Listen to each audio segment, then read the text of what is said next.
நீ எல்லாம் பிறந்ததே ஒரு சாபக்கேடு. முடிஞ்சா இன்னைக்கே போய் செத்துரு, மறுபடியும் பிறந்து வா. வர்றேன், திரும்ப வர்றேன்.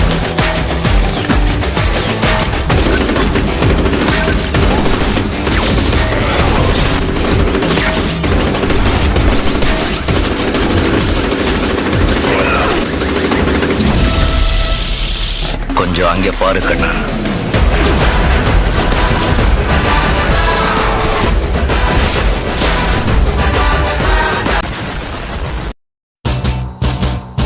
ஹலோ வணக்கம் அண்ட் வெல்கம் நண்பர்களே, நான் உங்கள் செய்யன் ராம் பேசுகிறேன். இதுவரையும் காட் ஆஃப் வார் சீரிஸ் வர எல்லா கதையும் பார்த்தாச்சு. அதுக்கு தனியாக ஒரு பிளேலிஸ்ட்டாக வச்சுருக்கிறேன், முடிஞ்சால் போய் பாருங்கள், நல்லா ஜாலியாக தான் இருக்கும். அப்புறம் இந்த வீடியோவை வந்து காட் ஆஃப் வார் கேம் விளாட்னவங்க மட்டும் தான் பார்க்கணுமா அப்படின்னு கேட்டிங்கன்னா அதுதான் கிடையாது. ஒரு ஜென்ரல் ஆடியன்ஸ், சயின்ஸ் ஃபிக்ஷன் பிடிச்சவங்க, டைம் ட்ராவல், பேரடாக்ஸ் அந்த மாதிரி யார் வேணாலும் இதை பார்க்கலாம். ஸோ இந்த வீடியோ எதை பற்றி இருக்க போகுதுன்னா, காட் ஆஃப் வார் 2ல் கிரேட்டோஸ் வந்து டைம் ட்ராவல் பண்ணப்பான்ல, அதை பற்றி தான் இருக்க போகுது. அந்த ட்ராவல் பண்ணி தான் ஒரு மிகப்பெரிய குழப்பத்தையும் அவன் பண்ணி வச்சுருக்கான். ஸோ அந்த டைம் ட்ராவல் பற்றி நமக்கு தெரியணும்னா அந்த கதை கொஞ்சம் தெரிய வேண்டியது இருக்கும். அந்த ஸ்டோரியை வந்து ஷார்ட்டாக சொல்கிறேன். கதை கேட்க ரெடியாடா. கிரேட்டோஸ்னு ஒருத்தன் கிரீக் மைத்தாலஜியில் இருக்குமா. அவன் வந்து ஒரு படை தளபதி.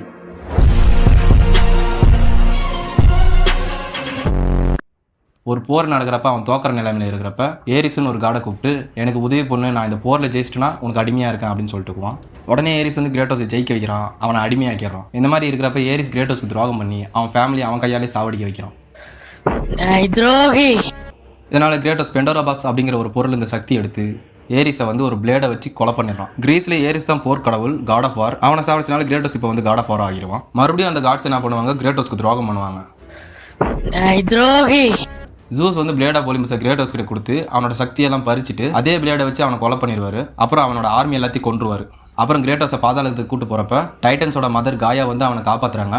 காயாவையும் காயாவோட டைட்டன் ஆர்மியையும் 1000 வருஷத்துக்கு முன்னாடி நடந்த கிரேட் வார்ல ஜூஸ் பிளேட்ஸ் ஆஃப் ஒலிம்பஸ் கத்தியை வச்சு மொத்த டைட்டன் ஆர்மியையும் பிட் ஆஃப் டார்டரஸ்க்கு நாடு கடத்திடுவார். பிட் ஆஃப் டார்டரஸ் அப்படின்னா அண்டர் வேர்ல்டு அப்படின்னு வச்சுக்கோங்க.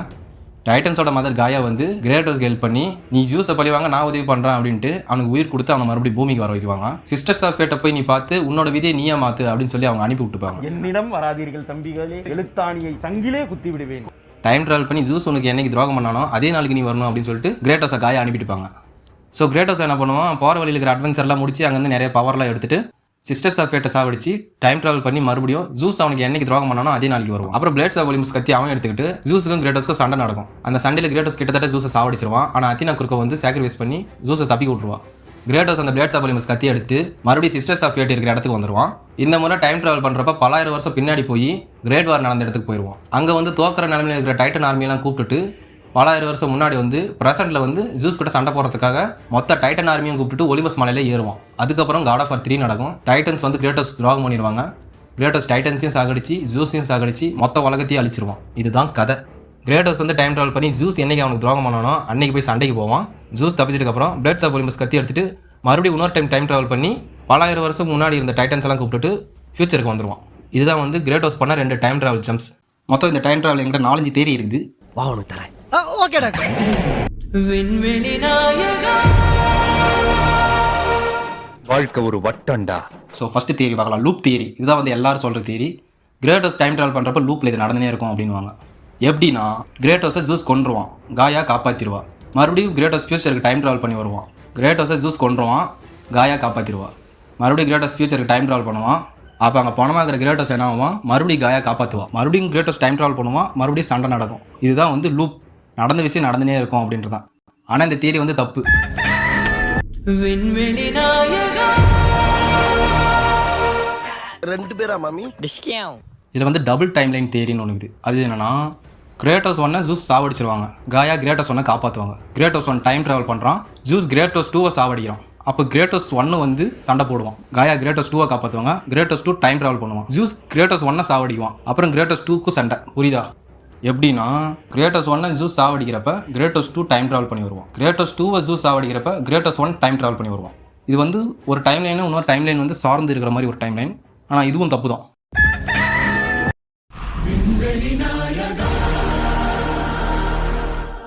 Future Trunks theory. Dragon Ball Z அப்படின்னு ஒரு அனிமே இருக்கும். அதில் வந்து டைம் ட்ராவலுங்கிறதே ஒரு டிஃப்ரெண்ட்டாக எக்ஸ்பிளைன் பண்ணிருப்பாங்க. என்னன்னு சொல்கிறேன் பாருங்கள். ட்ரங்க்ஸ் அப்படின்ற ஒரு கேரக்டர் இருக்கும். அவனோட டைம்லைனில் எல்லாமே தப்பாக இருக்கும். ஏன்னா கோகு அப்படிங்கிற ஒரு ஆள் வந்து அவனோட பாஸ்ட்டில் கேன்சர் வந்து செத்து போயிட்டு இருப்பான். அதனால் ட்ரங்க்ஸ் என்ன பண்ணுவான், ஃப்யூச்சர்லேருந்து அந்த கேன்சருக்கான மருந்து எடுத்துகிட்டு பாஸ்ட்டுக்கு டைம் ட்ராவல் பண்ணி கோக்கு கிட்ட அந்த மருந்தை கொடுத்து சாவாத மாதிரி பண்ணிடுவோம். அப்புறம் கோக்கு உயிரோட வந்துடுவான். அப்புறம் அந்த டைம்லைன்ல எல்லாம் கரெக்டாக நடக்கும். பார்க்குறதுக்கு லீனியர் மாதிரி இருக்குதா? ஆனால் இது வந்து லீனியரே கிடையாது. டைம் ட்ராவல் பண்ணி வந்த ட்ரங்க்ஸோட ஃப்யூச்சரில் போய் பார்க்குறப்ப அவனோட ஃப்யூச்சரில் எதுவுமே மாறி நிற்காது. கோக்குன்னு செத்து போன ஒருத்தன் செத்து போய் தான் கிடக்குவான். என்ன ஆச்சு அப்படின்னா, அவன் பாஸ்ட்டுக்கு போய் கோக்குன்னு ஒருத்தனை காப்பாற்றினால அது வந்து ஒரு பேரடாக்ஸை கிரியேட் பண்ணுவோம். அது வந்து 2 டைம்லைனாக பிரிஞ்சுன்னு இருக்கும். எப்படின்னா, கோக்குன்றோம் உயிரோடு இல்லாத டைம்லைன், அதாவது ட்ரங்க்ஸ் ட்ராவல் பண்ணி வந்த டைம்லைன். அப்புறம் கோக்குன்றோம் உயிரோடு இருக்கிற டைம்லைன், அதாவது பேரடாக்ஸால் உருவான 2வது டைம்லைன். அவன் ஃப்யூச்சரில் போய் பார்க்குறப்ப கோக்கு உயிரோடு இருந்திருக்க மாட்டான். என்னடா போட்டா வச்சிருக்கீங்க? ஏன்னா அவனோட டைம்லைனில் கோக்கு செத்துட்டானா அவன் செத்துட்டான், அதை வந்து மாற்றி எழுதவே முடியாது. ஸோ இந்த இடத்துல 2 டைம்லைன் கிரியேட் ஆகும். ஏதாச்சும் ஒரு சேஞ்சை போய் பாஸ்ட்டில் மாற்றிட்டோன்னா அது வந்து ஒரு ஆல்டர்னேட்டிவ் டைம்லைனை கிரியேட் பண்ணும். You know how Goku is alive now because of the medicine that I brought back from the future? Well, in the future world that the medicine came from, Goku didn't make it. That's because I can only change one reality, not both. 2 realities out there. Boy, that sounds like some kind of parallel universe or something. Exactly. ஆமாங்க, அவ்வளோதாங்க matter. இதுதான் வந்து ட்ரங்க்ஸோட theory. Kratos 1 juice 1 வந்து சாவடிச்சிட்டான். Kratos 1 மறுபடியும் இவரோட வந்து time travel பண்ணி Kratos 2ஓட juice கிட்ட சண்டை போடுவான், அதாவது ஜூஸ் 2. அப்படின்னா இந்த இடத்துல 2 டைம்லைன் கிரியேட் ஆகிருக்கும். அப்போ செத்து போன கிரேட்டோஸை காயா மறுபடியும் உயிரோட வர வைக்குவாங்களே, இது லூப் தியரி மாதிரி தானே வருது அப்படின்னு நீங்கள் சொல்லலாம். ஆமாம், ஆனால் அதில் ஒரு விஷயம் இருக்குது. என்னன்னா, கிரேட்டோஸ் ஒவ்வொரு டைம் உயிரோட வரும்போதும் டைம் ட்ராவல் பண்ணுவான். அப்போ ஒவ்வொரு பேரடாக்ஸ் உருவாகும், ஒவ்வொரு டைம்லைன் உருவாயினே இருக்கும். அதில் ஃபஸ்ட்டு செத்தால கிரேட்டோஸ், அதில் இருக்கிற ஜூஸுக்கு இதுவரை ஒன்றுமே ஆயினுக்காது. அவன் வந்து செத்தே போயிட்டு மாட்டான். காட் ஆஃப் வார் 3ங்கிறது அந்த டைம்லைனில் நடந்துக்காது. என் வாழ்க்கை ஒரு வட்டமோ சதுரமோ கிடையாது. மேலேயும் கீழேயும் போய் வர எனக்கு அது நேர்கோடு தான். போய்கிட்டே இருப்பேன். ஏன்னா நம்பர் 1 டைம்லைனில் இருந்த கிரேட்டோஸ் தான் நம்பர் 2 டைம்லைனில் இருக்கிற ஜூஸ் கிட்ட சண்டை போடுறான். 2வது டைம்லைனில் செத்த கிரேட்டோஸ் வந்து 3வது டைம்லைனில் இருக்கிற ஜூஸ் கிட்ட சண்டை போடுவான். அப்படி பார்த்தீங்கன்னா ஒவ்வொரு டைமும் ஒவ்வொரு டைம்லைன் உருவாகிட்டே இருக்கும், ஒவ்வொரு பேரடாக்ஸ் உருவாகிட்டே இருக்கும். அப்போது கிரேட்டோஸ் கூட்டு வந்த டைட்டன்ஸ்க்கு என்ன ஆகும் அப்படின்னு கேட்டிங்கன்னா, yes, you are getting correct. Oh இன்வால்மெண்ட்டை நான் பாராட்டுறேன். நான் சொன்ன மாதிரி பாஸ்ட்டில் நடக்கிற ஒவ்வொரு மாற்றத்துக்கும் ஒரு புது டைம்லைன் கிரியேட் ஆகும். அப்படி பார்த்தா இந்த இடத்துல வந்து 3 டைம்லைன் கிரியேட் ஆகும். ஃபஸ்ட்டு டைம்லைனில் டைட்டன்ஸ் செத்துட்டுப்பாங்க, கிரேட்டோஸ் செத்துட்டுக்குவான், ஜூஸ் அவனோட ஆட்சியில் வளமாக வாழ்ந்துனுக்குவான். 2வது டைம்லைனில் கிரேட்டோஸ் ஜூஸ் கிட்ட சண்டை போட்டு ஒலிம்பஸ் கத்தி எடுத்துட்டுக்குவான், அத்தினா செத்துட்டுக்குவான். 3வது டைம்லைனில் கிரேட்டோஸ் டைம் ட்ராவல் பண்ணி சண்டை போட்டு அத்தினாவை சாவடித்து ஒலிம்பஸ் கத்தி எடுத்துகிட்டு டைட்டன்ஸை கூப்பிட்டு ஃப்யூச்சருக்கு ஒன்றுக்குவான். அந்த இடத்துல காட் ஆஃப் வார் 3 நடக்கும். அப்போ அதுக்கு மேலே இருக்கிற டைம்லைன் என்ன ஆச்சுன்னா, அங்கே ஒலிம்பஸ் கத்தி எக்ஸிஸ்டன்ஸில் இருக்காது. அந்த இடத்துல காட் ஆஃப் வார் 3 நடக்காது. 3வது டைம்லைன் இருந்தால் காட் ஆஃப் வார் 3 நடக்கும். இந்த மாதிரி பாஸ்ட்டில் நடக்கிற ஒவ்வொரு மாற்றத்துக்கும் ஒவ்வொரு புது டைம்லைன் உருவாகிட்டு இருக்கும். இது வந்து ஒரு மரத்தோட வேறு மாதிரி பிரிஞ்சுனே இருக்கும். ஒவ்வொரு மாற்றத்துக்கும் ஒவ்வொரு பேரடாக்ஸ். அவ்வளோதான் கதை. ஆனால் இந்த தியரி வந்து தப்பு. விண்வெளி நாயகா என்னங்க எனக்கு ஒண்ணுமே புரியல. அதுதானப்பா எனக்கும் புரியல. அடுத்து இருக்கிற தியரி வந்து குழப்ப தியரி. இதுக்கு நான் தான் பேர் வச்சேன். என்னன்னா, செத்துப்போன கிரேட்டோஸை செத்துப்போன டைட்டன்ஸ் உயிரோட கொண்டு வந்திருப்பாங்க. ஸோ உயிரோட வந்த கிரேட்டோஸ் என்ன பண்ணுவான், டைம் ட்ராவல் பண்ணி உயிரோடு இருக்கிற டைட்டன்ஸை ப்ரெசென்ட்டுக்கு கூட்டு வந்துடுவான். அப்போ செத்துப்போன கிரேட்டோஸை யாரும் காப்பாற்ற மாட்டாங்க. ஏன்னா டைட்டன்ஸ் தான் செத்து போகவே இல்லையே. உங்களுக்கு எல்லாம் ஒரே குழப்பமா இருக்குல்ல? ஆமா ஆபரேட்டர். எஸ், இந்த சீன் இன்னொரு வாட்டி போடுமா? மறுபடியும் சொல்கிறேன் பாருங்கள். எப்படின்னா, செத்துப்போன கிரேட்டோஸை செத்துப்போன டைட்டன்ஸ் காப்பாற்றிட்டு இருப்பாங்க. அப்போ என்ன பண்ணுவான், கிரேட்டோஸ் டைம் ட்ராவல் பண்ணி செத்து போகாமல் இருக்கிற டைட்டன்ஸை உயிரோட கொண்டு வந்துடுவான். அப்போ செத்து போயிருந்த கிரேட்டோஸை காப்பாற்றுவாங்களா அப்படின்னு கேட்டிங்கன்னா காப்பாற்ற மாட்டாங்க. ஏன்னா டைட்டன்ஸ் செத்து போகவே இல்லை. ஏன்னா செத்து போக இருந்த டைட்டன்ஸை கிரேட்டோஸ் செத்து போகாமல் காப்பாற்றி கூட்டு வந்துட்டான். அப்படி பார்த்தா டைட்டன்ஸ் ஆகவே இல்லை, ஆனால் கிரேட்டோஸ் செத்துட்டான். புரிஞ்சுங்க, புரியலாம் விட்டுருங்க. ஆனால் இந்த தியரி வந்து தப்பு. விண்வெளி நாயகா ஒன்றுக்கு வருது, பாத்ரூம் எங்கே இருக்குது? அப்புறம் கடைசியாகிறது வந்து சிங்கிள் டைம்லைன் தியரி. இதில் வந்து பேரடாக்ஸ் கிடையாது, எதுவும் கிடையாது, ஸ்ட்ரைட்டாக ஒரே லைன் தான். இது வந்து ஜாக்கி சான் தியரி அப்படின்னு வச்சுக்கோங்க. ஷிண்டுவோட தியரி. ஷிண்டு என்ன பண்ணுவா, ஒரு புக்கில் வந்து அவளோட பேஜில் இருக்கிறதெல்லாம் அழிச்சிட்டு மொத்த டைம்லைனையும் மாற்றி எழுதுற மாதிரி எல்லாத்தையும் மாற்றி எழுதிட்டுக்குவோம். அப்போ என்ன ஆகிட்டுக்கும், எல்லாமே மாறிட்டுக்கும், ஒரு மேஜிக் மாதிரி நடந்துக்கும். யாருக்கும் எதுவும் தெரியாது. அதில் வந்து ஃப்யூச்சர் மட்டும் ஒரு நேர்கோட்டில் போயிட்டுருக்கும். பாஸ்ட்டில் என்ன நேர்கோடாக இருந்துச்சா அப்படின்றது வந்து யாருக்கும் தெரியாது. ஏன்னா இந்த பாஸ்ட்டையே வந்து ஷிண்டு மாற்றி எழுதிட்டுக்குவோம். அப்போ ஷிண்டு மாற்றி எழுதுறப்ப மொத்த ரியாலிட்டியும் சேஞ்ச் ஆகிட்டுக்கும். பாஸ்ட்டு ஃப்யூச்சரும் அவளோட விதியை அவளே எழுதிட்டுக்குவோம். அதுதான் கதை. இப்போ நான் எழுதிருக்கிறத அப்படியே நடக்கணும். இந்த மாதிரி சிங்கிள் டைம்லைன் தியரியை வச்சு பார்த்தோன்னா இந்த கதை எப்படி போவோம் அப்படின்னா, கிரேட்டோஸ் டைம் ட்ராவல் பண்ணி ஜூஸ் கிட்ட சண்டை போடுறான். அவ்வளோதான் அந்த தியரியே. ஏன்னா கிரேட்டோஸ் வந்து சிஸ்டர்ஸ் ஆஃப் ஃபேட்டை வந்து சாவடிச்சிட்டுவான். சிஸ்டர்ஸ் ஆஃப் ஃபேட் அப்படின்றவங்க யாருன்னா, அவங்க தான் விதியை தீர்மானிக்கிறவங்க. ஒருத்தர் இப்படி தான் போகணும், ஒருத்தர் இப்படி தான் நடக்கணும் அப்படின்றத அவங்க தான் எழுதி வச்சுருப்பாங்க. கிரேட்டோஸ் வந்து சிஸ்டர்ஸ் ஆஃப் ஃபேட்டை சாவடிச்சு அவனோட விதியை அவனுக்கு ஏற்ற மாதிரி மாற்றி எழுதிட்டான். சரி ப்ரோ, கிரேட்டோஸ் வந்து பாஸ்ட்டுக்கு டைம் ட்ராவல் பண்ணி அங்கே வந்து ஜூஸ் கிட்ட சண்டை போடுறான், எல்லாம் ஓகே. அப்போ செத்துப்போன பாடி ஒன்று இருக்குது கிரேட்டோஸ் கிட்ட, அது என்ன ஆச்சு அப்படின்னு கேட்டிங்கன்னா அங்கே தான் ஒரு சுச்சனமே இருக்குது. அது என்னன்னு சொல்கிறேன். கிரேட்டோஸ் வந்து சிஸ்டர்ஸ் ஆஃப் ஃபேட்டை சாவடிக்க போகிறப்ப காட் ஆஃப் வார் 1க்கு ஒரு டைம் ட்ராவல் பண்ணுவாங்க. அதில் வந்து ஒரு சிஸ்டர் என்ன பண்ணுவா, அந்த பிளேடை உடச்சி போட்டு தள்ளிடலாம் அப்படின்னு பார்க்குவா. அதில் வந்து ஒரு சீக்ரெட் கட் சீன் இருக்கும். ஒருவேளை அந்த கத்தியை உடச்சிட்டானா ஏரிஸ் வந்து காட் ஆஃப் வார் 1ல் இருக்கிற கிரேட்டோஸை சாவடிக்கிற மாதிரியும் காட் ஆஃப் வார் 2ல் இருக்கிற கிரேட்டோஸும் சேம் டைம் சாகிற மாதிரியும் காமிச்சிட்டுப்பாங்க. எப்படின்னா அந்த இடத்துல டைம் ட்ராவல் பண்ணலை, கிரேட்டோஸோட விதியை வந்து அந்த சிஸ்டர் மாற்றி எழுதுறான். எப்படின்னா காட் ஆஃப் வார் 2 அப்படின்ற ஒரு விஷயம் நடக்காத மாதிரியும் ஏரிஸ் வந்து காட் ஆஃப் வார் 1ல் சாவாத மாதிரியும் எழுதிட்டுருக்காரு. அதே தான் இதுலேயும் நடக்குது. என்னன்னா காட் ஆஃப் வார் 2 ஸ்டார்டிங்கில் ஜூஸ் வந்து கிரேட்டோஸை சாவடிக்கவே இல்லை அப்படின்ற மாதிரி கிரேட்டோஸ் அந்த டைம்லைனை மாற்றி எழுதுறான். டைம்லைன் கிடையாது, கிரேட்டோஸ் அவனோட விதியவே மாற்றி எழுதுறான். மொத்தம் இந்த கதையை வந்து நம்ம டைம் ட்ராவல் பண்ண மாதிரியே எடுத்துக்கூடாது. அதை வந்து ஒரு சிண்டு புக் மாதிரி வச்சுக்கோங்க. ஒருத்தனோட விதியை அவன் அழிச்சிட்டு அது மேலே அவனுக்கு தேவையான விதியை மாற்றி எழுதுறான், ஷிண்டு மாதிரி. அப்படி மாற்றி எழுதுறதுனால அவனோட டைம்லைனில் வந்து அந்த விஷயம் நடக்காத மாதிரி நம்ம மாற்றிடலாம். அதாவது காட் ஆஃப் வார் 2ல் ஜூஸ் வந்து கிரேட்டோஸை கொல்லவே கிடையாது அப்படின்ற மாதிரி கிரேட்டோஸ் மாற்றி எழுதிட்டான். அப்போ அந்த பாடிக்கு என்ன ஆகும் அப்படின்னா அவன் தான் சாகவே இல்லை, அந்த பாடி வந்து எக்ஸிஸ்டன்ஸ்லேயே இருக்காது. அது வந்து தேனோஸ் மாதிரி சாம்பலாக போயிடும். அந்த மாதிரி வச்சுக்கோங்க.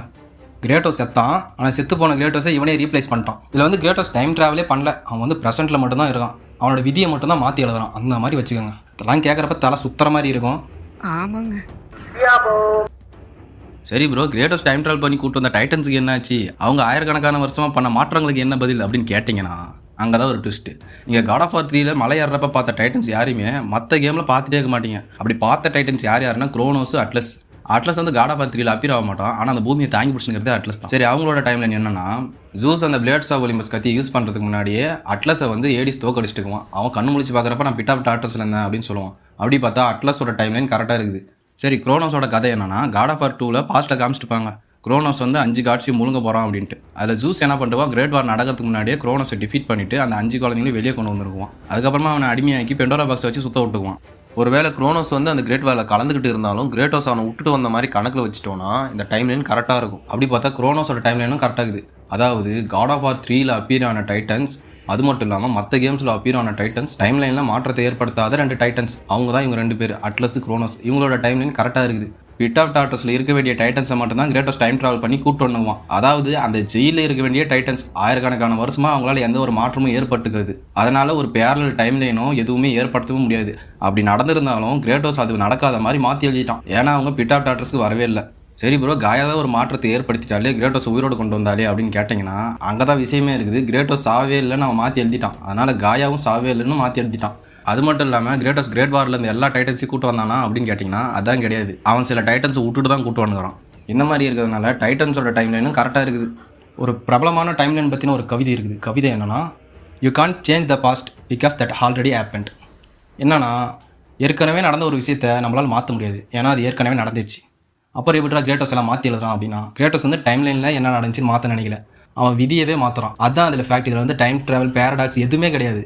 அவனுக்கு நடந்த விஷயத்த அவன் நடக்காத மாதிரி மேலே அழிச்சிட்டு எழுதிட்டான். அதுதான் கதை. இப்போ வந்து கேட்கலாம், கிரேட்டோஸ் கிட்ட தான் டைம் கண்ட்ரோல் பண்ணுற பவர் இருந்துச்சே, அவன் ஏன் வந்து அவன் ஃபேமிலியை காப்பாற்ற போல அப்படின்னு. இதில் வந்து காட் ஆஃப் வார் 2ல் கிரேட்டோஸ் வந்து அந்த கிராக்கனோட ஃபைட் அப்போ அவன் வந்து ஸ்பார்ட்டாக்கு போயிட்டுருவான். அவனோட மெமரியில் வந்து லிசாண்ட்ரா பேசுகிற மாதிரி காயா வந்து மேனிபுலேட் பண்ணி வச்சுட்டுக்குவான். நீ போய் ஜூஸை கொல்லணும், நீ தாண்டா மாசுங்க, நீ தாண்டா வரணும் அப்படின்ட்டு. அப்புறம் கிரேட்டோஸ் வெறியாகி ஜூஸை கொல்லணுங்கிறது மட்டும் தான் அவன் மண்டபராக இருக்கும். அந்த வெறியிலே வந்து டைம் ட்ராவல் பண்ணுறப்ப அவனுக்கு வந்து தெரியாது. அது மட்டும் இல்லாமல் அதில் வந்து ஒரு லிமிடேஷன் இருக்கும். இந்த இடத்துல தான் டைம் ட்ராவல் பண்ண முடியும், இந்த இடத்துல பண்ண முடியாது அப்படின்ற மாதிரி 2 ஜம்ப் தான் லெஃப்ட் இருக்கும். சரி ப்ரோ, கிரேட்டோஸ் ஏன் 2 டைம் மட்டும் டைம் ட்ராவல் பண்ணான்? அவன் நினச்சிருந்தா அதே இடத்துக்கு மறுபடியும் டைம் ட்ராவல் பண்ணி ஒரு இன்ஃபினிட்டி அளவு அவனால் டைம் ட்ராவல் பண்ணுற அளவு பவர் என்னக்கும்ல அப்படின்னு கேட்டிங்கன்னா அங்கேயும் ஒரு விஷயம் இருக்குது. என்னன்னா, இந்த சிஸ்டர்ஸ் ஆஃப் ஃபேட் அப்படின்றவங்க காலத்துக்குள்ளேயே வாழ மாட்டாங்க. காட் ஆஃப் வார் 2ல் கிரேட்டோஸ்க்கு ஒரு ஆம்லெட் கிடைக்கும். ஆம்லெட்டா ஆம்லெட் ஆஃப் ஃபேட் அப்படின்னு ஒன்று. அதை வச்சு அவனால் ஒரு குறிப்பிட்ட நேரத்துக்கு டைமை ஸ்லோ மோஷனில் பண்ண முடியும். அவங்க வச்சுனுக்கிற சின்ன பொருளுக்கே அவ்வளோ பவர் இருக்குது அப்படின்னா அவங்களுக்கு எவ்வளோ பவர் இருக்கும்? காலத்துக்குட்பட்டு வாழாதவங்க தான் அந்த ஃபேட்ஸ். அப்படி இருக்கிறதுனால தான் அவங்க இருக்கிற இடத்துல வந்து டைமே இருக்காது. அப்படி பார்த்தா கிரேட்டோஸ் அவனை சாவடிக்க வரப்போ அவங்களுக்கு தெரிஞ்சுனுக்கும்ல அப்படின்னு கேட்டிங்கன்னா அதுதான் விஷயமே. அவங்களுக்கு வந்து அது தெரியாது. அவங்களுக்கு தான் விதின்னு ஒன்றே கிடையாது. ஏன்னா விதியை எழுதுறவங்க தான் இவங்க. ஆனால் அவங்களுக்கு விதியை எழுதுனவங்க யாருன்னா கிரேட்டோஸ் தான். ஏன்னா அவங்கள சாவடிச்சதும் கிரேட்டோஸ் தான். சரி, கிரேட்டோஸ் எப்படி அந்த இடத்துக்கு வந்தான் அப்படின்னு கேட்டிங்கன்னா அதுக்கான விதியை இவங்க தான் எழுதுனாங்க. அது அவங்களே சொல்லிட்டுப்பாங்க. உன்னை இங்கே வரையும் வர வச்சுதே நான் தான் அப்படின்ட்டு அந்த சிஸ்டர்ஸ் ஆஃப் ஃபேட்லேருந்து ஒருத்தி சொல்லுவாள். ஏன்னா கொழுப்பு, அவன் வந்து அவன் ஒரு சப்ப பீஸு, அவனெல்லாம் அசால்ட்டாக அடித்து சாவடிச்சிடலாம் அப்படின்ற ஒரு மைண்ட் செட்டாக கூட இருக்கலாம். கிரேட்டோஸ் அவங்க சாவடிக்கலான்னு பார்த்தா கிரேட்டோஸ் வந்து அவங்கள சாவடிச்சிட்டான். அவ்வளோதான் இது. சிஸ்டர்ஸ் ஆஃப் ஃபேட் செத்த உடனே அந்த இடம் இடிஞ்சு கொள்ள ஆரம்பிச்சிருக்கும். அது இடிஞ்சு கொள்கிற கேப்பில் கிரேட்டோஸால் 2 ஜம்ப் தான் பண்ண முடிஞ்சிருக்கும்.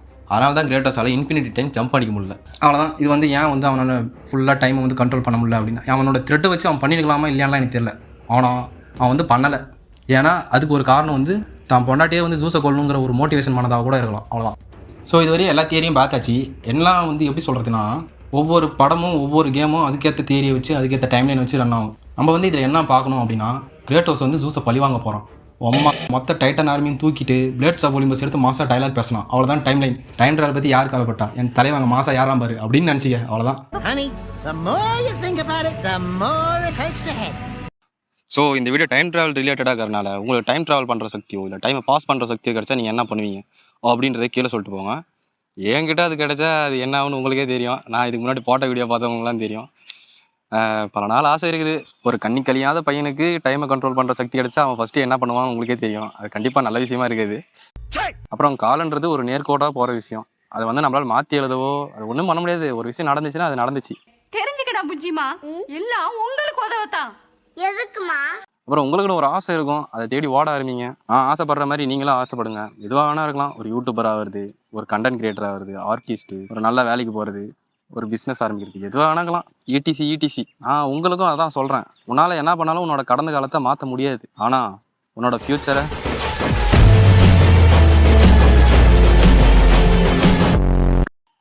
செங்கலாக மாற்ற முடியும்.